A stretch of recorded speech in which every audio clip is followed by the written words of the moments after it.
You're listening to Dear Alice, a lifestyle approach to interior design.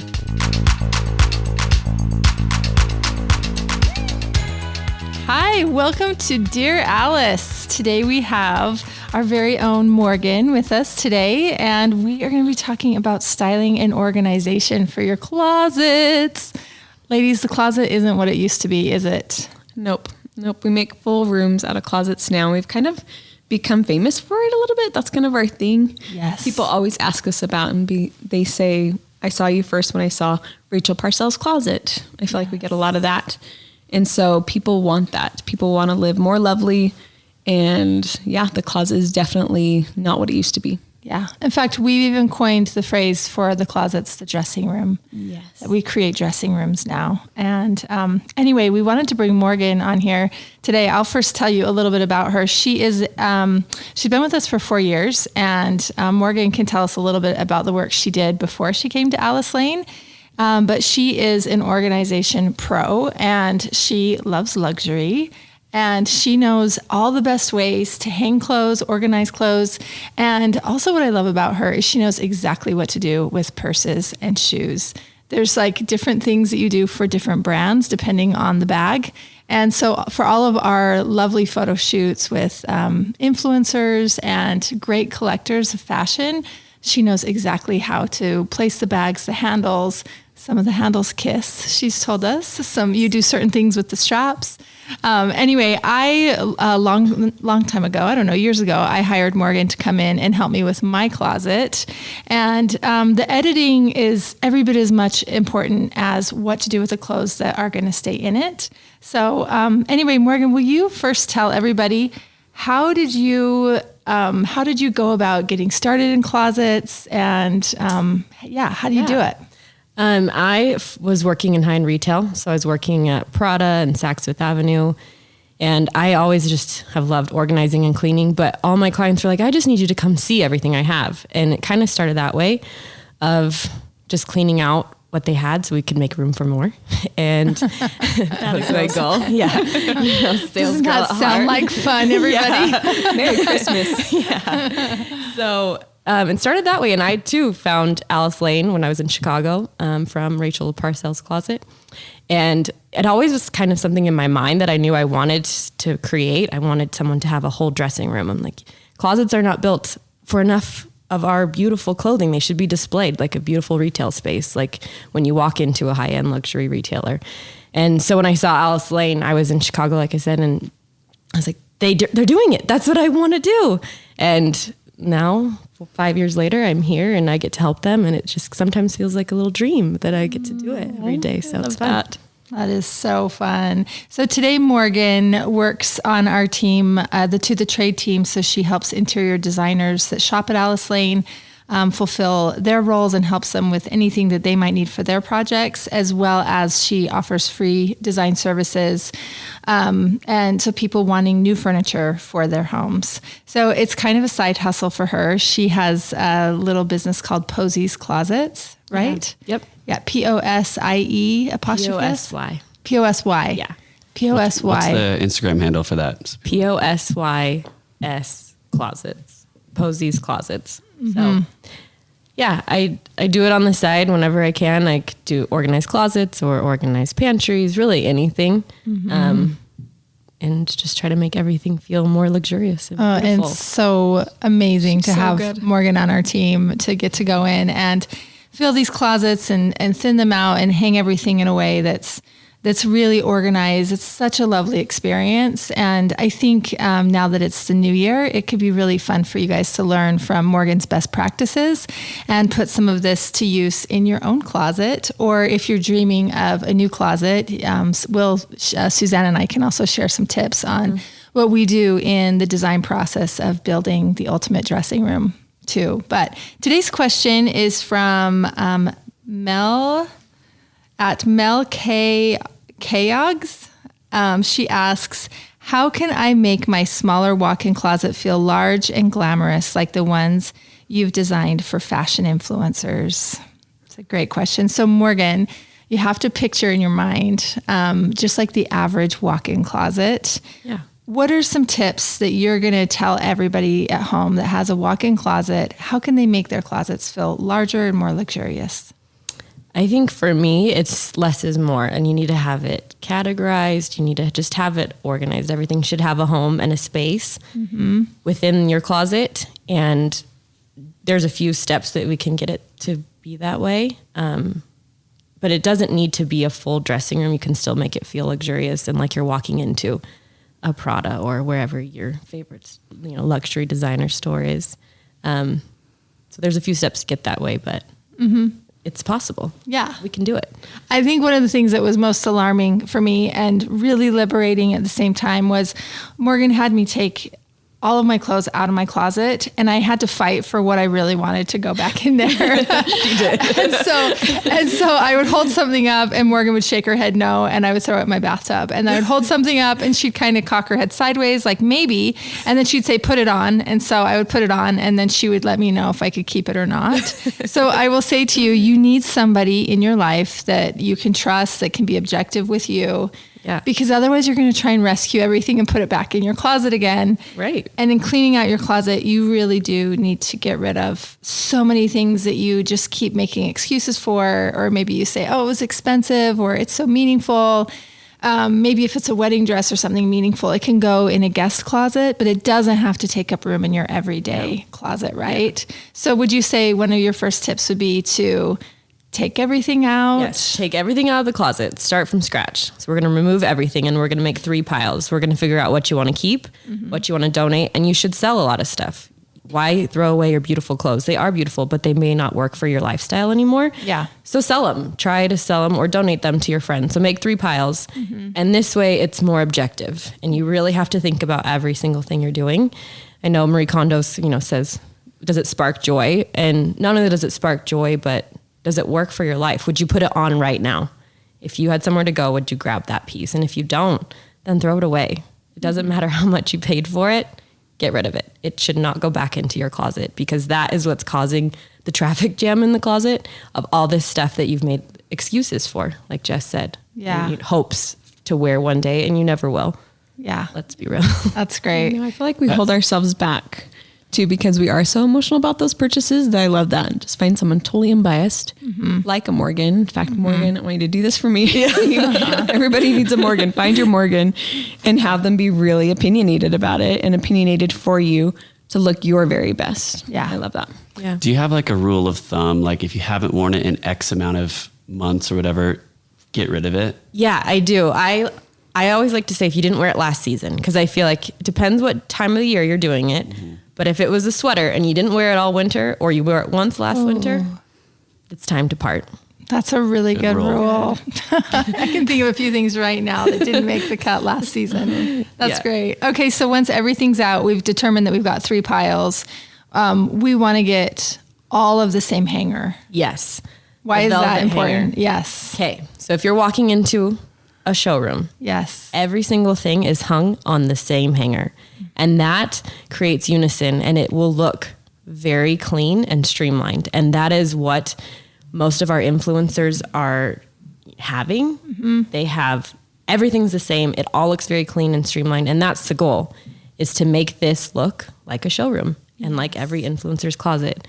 So the first step, and I think the biggest impact you can make, is having the same hanger. Yeah. And velvet hangers save so much space. Do you have a favorite hanger on Amazon, or a favorite place to buy the black hangers? Yeah, I actually love Costco's hangers. Costco, okay. $9 for 50. Wow. So it doesn't, this, to have a luxury lifestyle, it does not mean you have to spend all the money. Yeah. Okay. So, I mean, I would even say, if you guys are even thinking about doing this, next time you're at Costco, go and get, what do you think, 200 hangers? Yeah, I would get more than you think. I would probably say 5 or 6 boxes. Okay. Is the average. Yeah. Some people need more.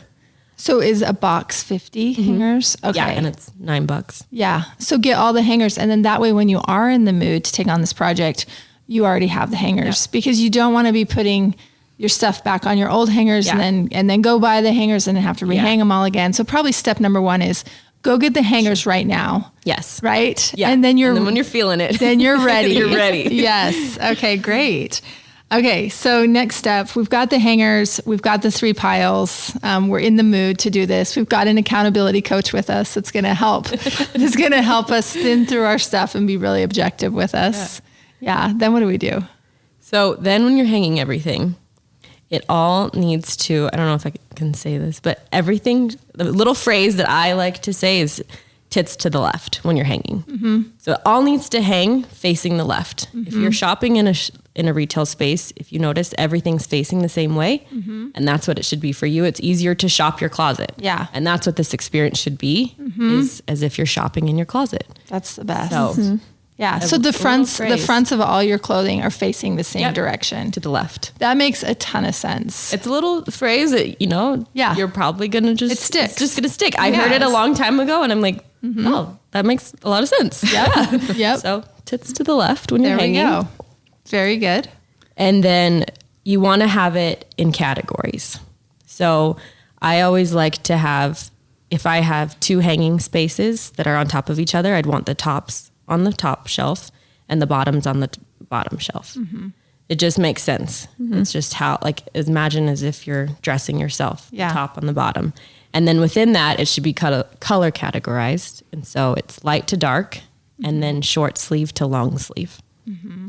So all of that will help make it feel more in unison and just really streamline your closet and make it easy for you to see everything that you have. Which is really important. I think that's where people get frustrated. They don't remember where things are, but if you're getting dressed in the morning and you want to have a black shirt on, you just go to your black section and you've got it all right there. Mm-hmm. And it looks so nice too, because when you look at everything in my closet, I have a lot of short hang. That means that like what Morgan was explaining, you have an upper section to hang and a lower section to hang. We also in a closet have what we call long hang, and that is for dresses. Usually closets don't have as much long hang as they do short hang. So I have a couple sections of shirts in my short hanging section, but then I also in the section below, Morgan calls them underpinnings, and I have all of my tank tops, anything that's going to go under something. And I actually don't have those at eye level. I have those under my blouses because I want to choose my blouse first and then go down and try and find a nude tank top or an off-white one or a black one, or anyway, all my sleeveless stuff hangs below the belt because that's secondary to finding the blouse. Yeah. You might not have the luxury of being able to hang your underpinnings. Maybe those need to go in a drawer. But if you can see them at the same time, it really makes getting dressed easy to just have everything out. And then it's easy to make a decision on what to wear. Yeah.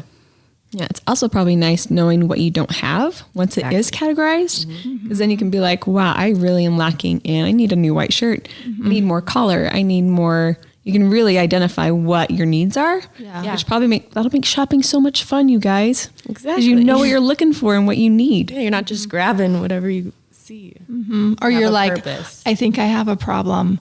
I have too many. I keep buying the same thing. I have only black tops. Yes. Yeah. Yeah. You should have 5 of the same one. And the next time you're tempted to buy that same black top again, you'll be like, I just gave away 5 of them and I still have 10 in my closet. So I've officially OD'd. Yeah. Somebody's got to cut me off from this. Yeah. It's so therapeutic. I haven't even done it yet and I feel like cleaner already. It's so liberating. It's the best. Okay. So after we sort things into categories and we've got those things on our beautiful brand new velvet hangers, what other advice do you have for us? This is probably sooner rather than later when you're putting stuff back in, but I think that it would really help everybody to have it based off the seasons. So I like to have spring, summer, and fall, winter in my closet because it just makes for more room. Mm-hmm. I think that's the biggest problem that I see is everybody's trying to jam in all the things they own into one small walk-in closet. Mm-hmm. And so it just becomes stuffed and things are like falling out. There's no organization available because there's no space. Mm-hmm. So I really like to separate the two. You can put them even in Ziploc bags, like the vacuum section ones, underneath your bed after the season, and then pull them out in the spring. And it's actually way more fun because every season you kind of get to start over and like figure out what you need for that season. If you really want to keep your clothes. So that's probably something you should do in the beginning is sorting out based off the season. and it'll help so that you have more space Yeah. to really see everything. Yes. One of the things that Morgan loves. Oh, also before you hang your stuff back in your closet, Morgan likes to get wax paper. Oh yeah. Tell them about that trick. Yeah. So when I was at Prada, we had to wax every single night, our racks. Every night? Every night. Tell them what it means to wax. So you your take rods. wax paper and you just run it along the top of the rod. And you know, when you're moving hangers and they stick, you can't And really they get make through a anything and they make sound. weird squeaking sound. It's just it's Yeah. not fun. If you wax them and if you just run your hand through with wax paper on the top of the rod, they'll just slide all on over.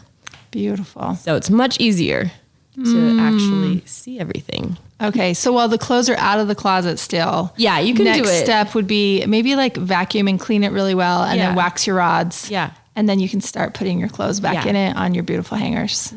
I remember one thing that you said, and I'm like, oh, wouldn't this be such a beautiful way to live? Is the 2-finger rule? Yeah. We had to Also wax at in space. Prada. Yeah. Tell us about the 2-finger rule. So after you wax your clothing rod, you have to section off each hanger within 2 finger spaces. So there should be 2 fingers between each hanger.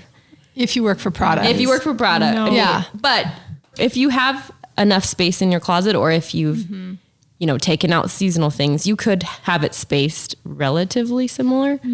Maybe not a full 2 fingers, but it's just nice to be able to see everything. And you walk in and it just feels really clean and you can shop your closet, see what you have in there and enjoy the clothes that you do have because you can see them. Yeah, and nothing's getting crushed, or you get stuff back from dry cleaning. Yeah. It's hanging beautifully, Yeah. and then you're like smushing it with all the other stuff. And you're exactly. like, oh, you pull it out and it's wrinkled again. You're like, dang it. Yeah. So I'm like, oh, someday life goals, hashtag goals. Guys, I will also say to you that you will bring your stuff back from dry cleaning and it will be hanging on a metal hanger with a paper wrapper and it's not going to match your other hangers. And no matter how tempted you are to hang that up, I always hang my stuff on a valet rod and then I rip off the stuff. And then when I have a moment, I'll put it on the hanger and then stick it back in the closet. Because you don't want to invite those metal hangers back in once you've done all of this work.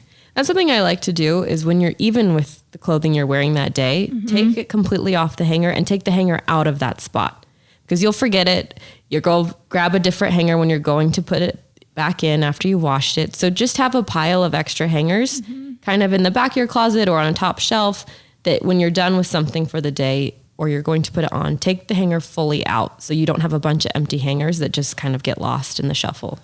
What a beautiful life. So what a beautiful liberating. mind you have, Morgan. I'm so liberated. I've never done that. I'm going to start I have doing not that. either. That is wonderful. On New Year's resolutions, this is really the perfect time.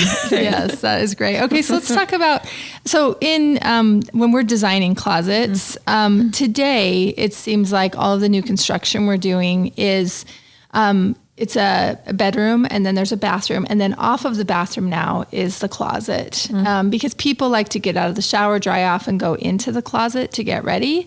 It used to be that there was a smaller walk-in closet and we would have dressers in the bedroom and all the drawers, the clothes were half in the bedroom, half in the closet. So today, if we have the luxury of having room in the closet to have either an island or a peninsula or a built-in dresser, then that way all of the underwear and the socks and the bras and the pajamas and all the things that you fold can stay in the closet, which is really nice. You might not have that luxury, but Morgan, there's sort of this point where how do we know what should we fold versus what should go on a hanger? Okay. Sweaters you should always fold. Okay, Because why? Any knitwear on a hanger, you're going to get those weird pokey shoulders. You know when the you ones. take it off the hanger and then it looks like the hanger's still in the it. hanger's still living in there. Yeah. Or you have So shoulder you- pads. Yeah. Weird ones. Alien-like. Yes. So you should fold all your sweaters. Just it keeps them nice. Yes. Or as Tan France says, you should fold your knitwear. Yes, Yes. exactly. Yeah. Morgan did Tan's closet with us and she folded all of his sweaters in big drawers and yeah, what a luxury. I know. What a life. Also, I think it is nice to fold your t-shirts. If you have the space, you can hang them. But I think most people, it's okay to fold your t-shirts and fold your denim if you don't have the luxury of enough space to have your denim hanging. But when you do fold, you just want to make sure you're able to see everything within your drawer. I think that's the biggest problem. It's that people start to rummage through drawers and they can't find something. So if you have them hanging or folded in a way that you can see everything, it still will keep everything organized and clean. So Very good. Okay. Here's a fun question really fast. I'm like thinking about my own drawers at home. Think about this, you guys listening. How many of your jeans do you actually wear if they're folded or if they're hanging wherever they are? How many are ones that you actually go to wear? I have like a lot, but I only wear like a few of them because you're only fitting so many at that same time. What do you usually suggest on things like that? Like if you're not fitting all these things, get rid of them? You mean like your size has changed? Yeah, sizes are changing. Like what do you usually... I say get rid of it. Okay. Why do that to yourself? Liberation. I used to do that. I'm guilty of it myself. But by the time I fit in them, they're out of style or I don't like them or I'm happy that I can fit in a smaller size jean and I want a new pair. Okay. So I really don't think that's fair to do to yourself, is of hoping that one day you'll fit back into those jeans. Like, buy the jeans that fit you now and live your life and move on from what size you are. There you go. We should put it on a t-shirt. That's Great words. There's the quote of the day. Quote of the day. Yeah, that's great. Thank you. Very good. And also it's not occupying all this room. Yeah. And making it more complicated for you to get ready because you're like, oh, I wish I could wear you. You don't fit me. Exactly. Yeah. You're just sad. A cruel reminder. Yeah. You're sad. Great therapy. Just move on. Get rid of I it. think we could all say that about almost every section, like t-shirts, jeans, whatever. Like we do hoard too much and we don't need to. No. So, anyway. Yeah. Okay. That's Thank great. you. You're welcome. Okay. So let's talk about purses and tall boots and other things. Cause I feel like today we like to put so many of our things in the closet, but I think that it's so much different than even when I was growing up. It used to be that I had a pair of tennis shoes, a pair of church shoes, maybe a pair of snow boots. I don't know. I maybe had all 4 pair of shoes growing up. Yeah. And maybe some stuff that didn't fit me that I needed to donate or something like that. But today I feel like we have a pair of shoes for any activity under the sun for so many different looks. Yeah. Like our shoe collections today are so much more robust than they ever have been, I feel like, in the history of time. Yeah. What do you do with shoes?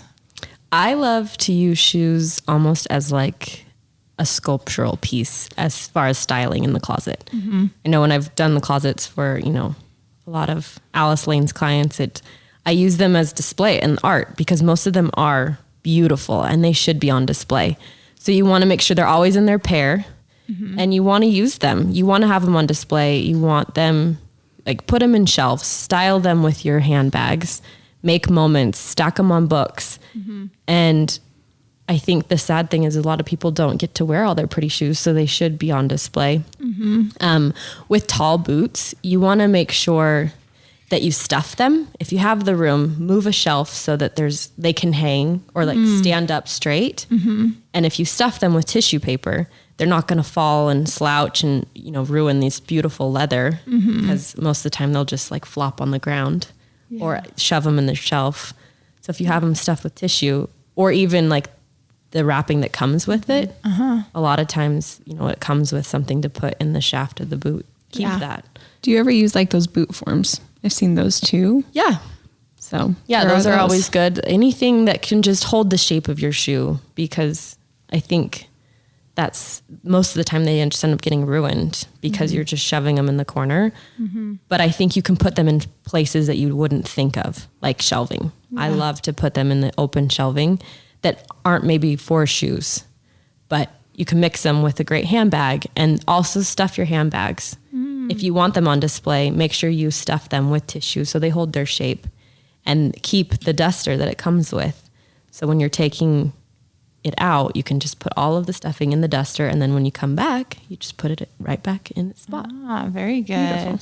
That's great. So are shoes something that you also put in categories? Like, do you keep all your booties together? Do you put them light to dark? Do you put your ballet flats together? What's the best practice for shoes? If you do have, I have open shelves in my closet that go from floor to ceiling. What's the best practice? I like to keep tennis shoes and flats separate. Okay. At the bottom, even just kind of unseen. because they don't display very pretty. Yeah. So I want to keep those separate. But as far as heels and booties, I do want them in colors because the whole concept is to make it look beautiful and feel easy to access. And I feel that if something is color coordinated or in the same category, it looks similar and it's just a very streamlined process. And so I do like to keep them in category and within color. Great. But then tall boots, you can kind of have separate as well because they do take up so much space. A lot of people will do space saving technique is to go one booty facing forward, one facing back. Is that something that a practice you also employ, or do you like them both facing forward? If I can, I want them both facing forward, and If you I have the want room. some facing to the side because I want to see the Yes, cute heels. the profile It really of the just shoe. depends on the collection of the person Yes. and the space they have. But one facing forward and one back is a great practice for most cases because there isn't the room to spread your shoes all out. But If you guys want to see a beautiful example, the first time I saw Morgan do the shoe facing sideways, where you see the profile of the shoe, was in Emily Jackson's closet that we did, the Ivory Lane. You need to go look at that one on our portfolio. We'll put it in our show notes. Yeah. But she had, I think the way her shoe display turned out was so pretty. There's of course space in between each shoe, and it really did feel like such a high-end retail moment. It was just glorious. after all the money you spend, you should enjoy them Exactly. and get to look at them. Yeah, I that's know. great. Another thing too, with some of these collections that we do, again, so many shoes, like Jess said, is a lot of people, we'll get into this in a second, on closet systems and whether you do adjustable shelving or whether it's fixed. For a lot of, like when you said ballet flats, we had a client that had the most robust shoe collection, and Catherine's, and we could put that on the show notes too. I love but her she collection. had so many good ones. Ooh, those Gucci boots. Oh man. Can't stop. Anyway, but she had so many like little ballet flats that, again, on a large, tall shelf, open shelf, it would have felt really scrawny to have all those little Tory Burch Little numbers. shoes just on the bottom of the shelf, and they have all that open volume that's not being used. Exactly. So when you do, and she requested, like, she's like, I have to have adjustable shelving because she was really petite and she had all these little shoes. And anyway, so it was so nice to really customize that experience for her and her collection by shortening those shelves to fit the size of shoe, the large boot, the bootie, the tall heels with like really sculptural details. Yes. Anyway, it was so nice to have that adjustability. So if you can do that for yourself, I think you'll have a lot of more space to store the things that you need to store. Yeah. And styles change and time changes of what you have and your lifestyle. And so I think it is really important to make sure nothing is set in stone. Make it adjustable so that you can change with whatever your collection is. Yeah. And any closet system will have that capability to be adjustable. Yeah. So, Yeah. Soon I will talk a little bit more about sort of best practices in closet design, but Morgan, tell us about purses. What's the best way? I mean, obviously keeping the dust bags, keeping them stuffed. Is there a best way to display a purse? I know some bags are structured bags and they can stand up. Other bags are a little bit more floppy. Do you put like with like? If you are a bag collector, do you keep all the Chanel bags together, or will you put a Prada bag with a Chanel bag because they're both ivory bags? So do you want to keep the color together, or do you want to keep the brands together? What's For the best bags, look? I don't feel like I categorize bags. Okay. I like to keep the ones that you love the most out on display, and I like to stack them on books. I like them to pair with a shoe that matches that. I like them to be their own moment and be a little art piece in your closet. And I think that will help make your closet feel like one of these influencers' closets. If you display your pieces and have their own moments and little stories, and even if they are floppy, if you just stuff them. So just get a bunch of tissue paper, stuff them so they stay full and they're not flopping down, and they can, sit properly on the books next to some shoes. Your straps, you just kind of have to tuck them around the back. So they should be crossbody around.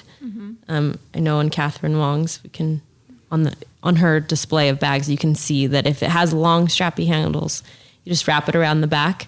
Or if they have structured handles, they should be kissing, like Jess had mentioned earlier. So you have them standing up and you just barely hold them together at the top, and they'll stay if you have them kissing each other.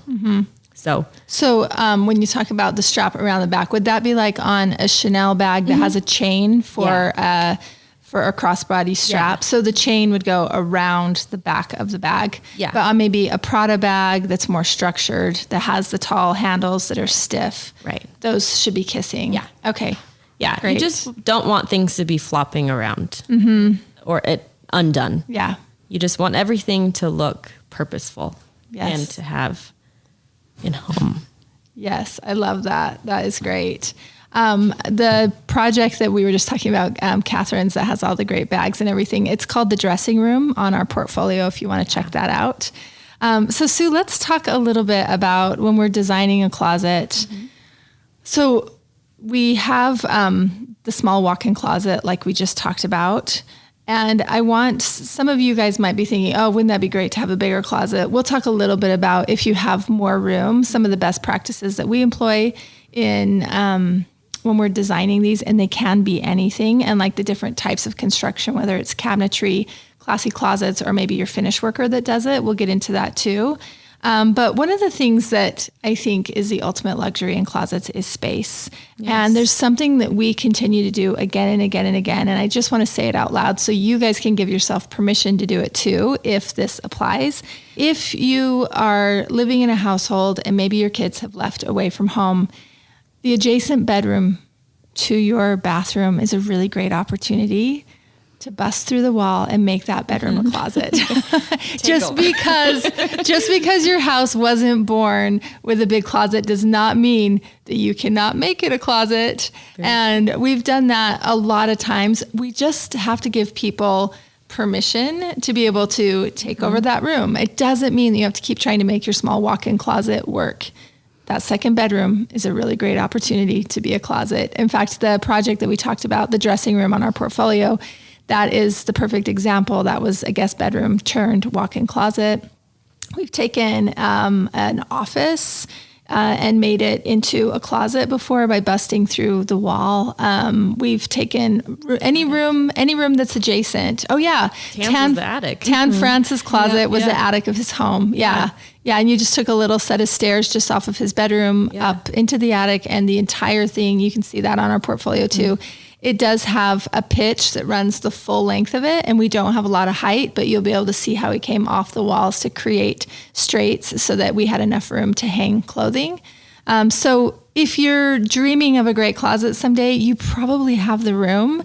And maybe think about that in the new year too, if you want to make that. So let's just pretend for a minute that you're like, oh my gosh, I should take the old nursery and make it my closet. Brilliant. What are some of the things that we would do, Sue, in designing a closet? We would look, again, thinking about these rooms, the dressing room that you referred to, that was, like you said, it was a guest bedroom.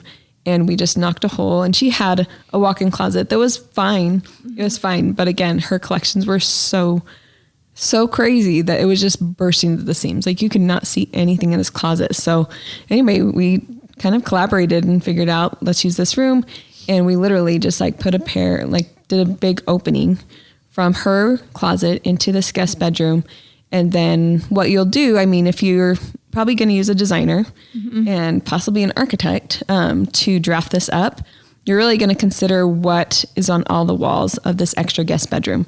Because it's going to probably have its own little closet. You'll have windows, you'll have doorways. And so really understand looking at all those different planes and seeing what of these long span of walls could actually give me a lot of storage. In that one office that we did turn into a closet off the bedroom, there was a huge bay window. So a lot of it was window, which is so beautiful for this big closet. But it was something that we really had to think about and be like, we can't use any of that for hanging storage. So we had to get really clever.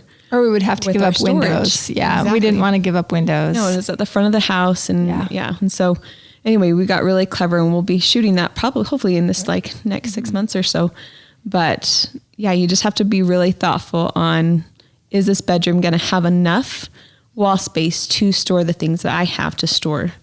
And again, you can use it for double hang. You can use full walls for just open shelving for your shoes. And you work with a designer, I would say, to really kind of categorize all the things that you actually need to make sure that this is a good move for you Yeah. before you start construction. Yeah. And I think another great practice is when most people in a standard home, the straights that they're going to hang your closet rods from, they're always going to do it at like 12 inches. And so your hangers are going to poke out into the space and you're going to be seeing all of that. We like to make those straight sections, the perpendicular sections, 24 inches so that it houses the entire hanger and all of the clothes. You're going to want to get a lot of shelves if you can. So like Morgan's saying, you can really see all of your shoes and display those. And if you're going to be using a closet system or even a cabinet guy, if you can make those all adjustable, then you can change that as your collection changes. So that will give you a lot of flexibility. The other thing you're going to want is drawers. Yes. Because that is something I wish more people did. Yeah. Get drawers. Get drawers in the closet. Is displayed pretty. Yes. Sometimes things fall. It doesn't stay neatly folded. Get more drawers. And you really don't want to have, your nightstands act as your dressers and have to like run in there to get your skivs before you get everything else, to get dressed. And so if you can, I think that luxury of having everything in one dressing room is the best gift you can give yourself. So you're not running around like, where are my stockings? Yeah. Where are all these different under layers? There's so many different layers that go on us. Totally. That when you can have them all in one spot, that is such a luxury. Yes. And with drawers, usually one thing that I think is interesting, when you get drawings back from an architect, they will only have those lines around your closet drawn at 12. Like 99% of the time that is the case. Those are the perpendicular walls that are going to hold all of your rods and hangers. She's saying the architect's only drawing those. He's only coming off the wall 12 inches on the drawing. Yeah. And so you might think you have like, I have all this space in the middle of the room for an island. But when you really start to draw that out with the actual depth of a hanger, you are around the 24. And therefore, oh my gosh, it shrunk. I can't even walk around this set island that I promised myself. And so at that point, you'd probably want to do a peninsula. And the peninsula or the island is what's going to give you your drawers. Yeah. If you can't fit either of those, then you'll find a space on your wall.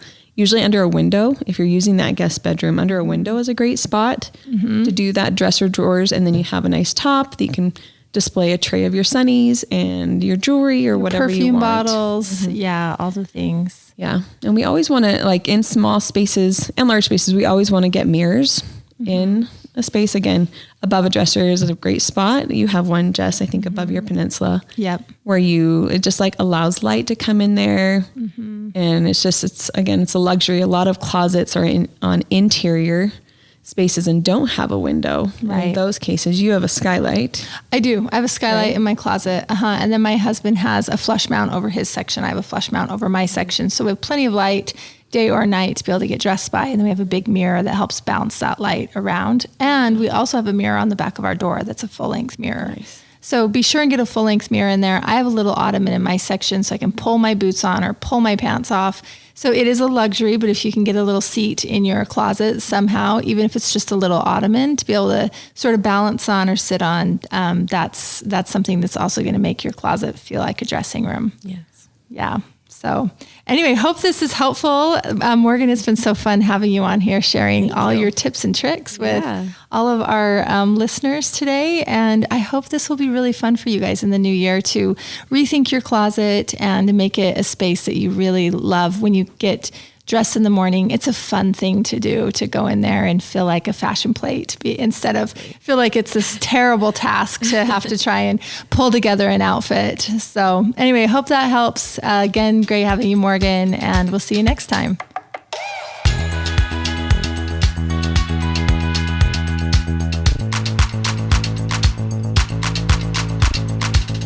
Hey, thanks for listening. If you like our show, please leave a 5-star rating.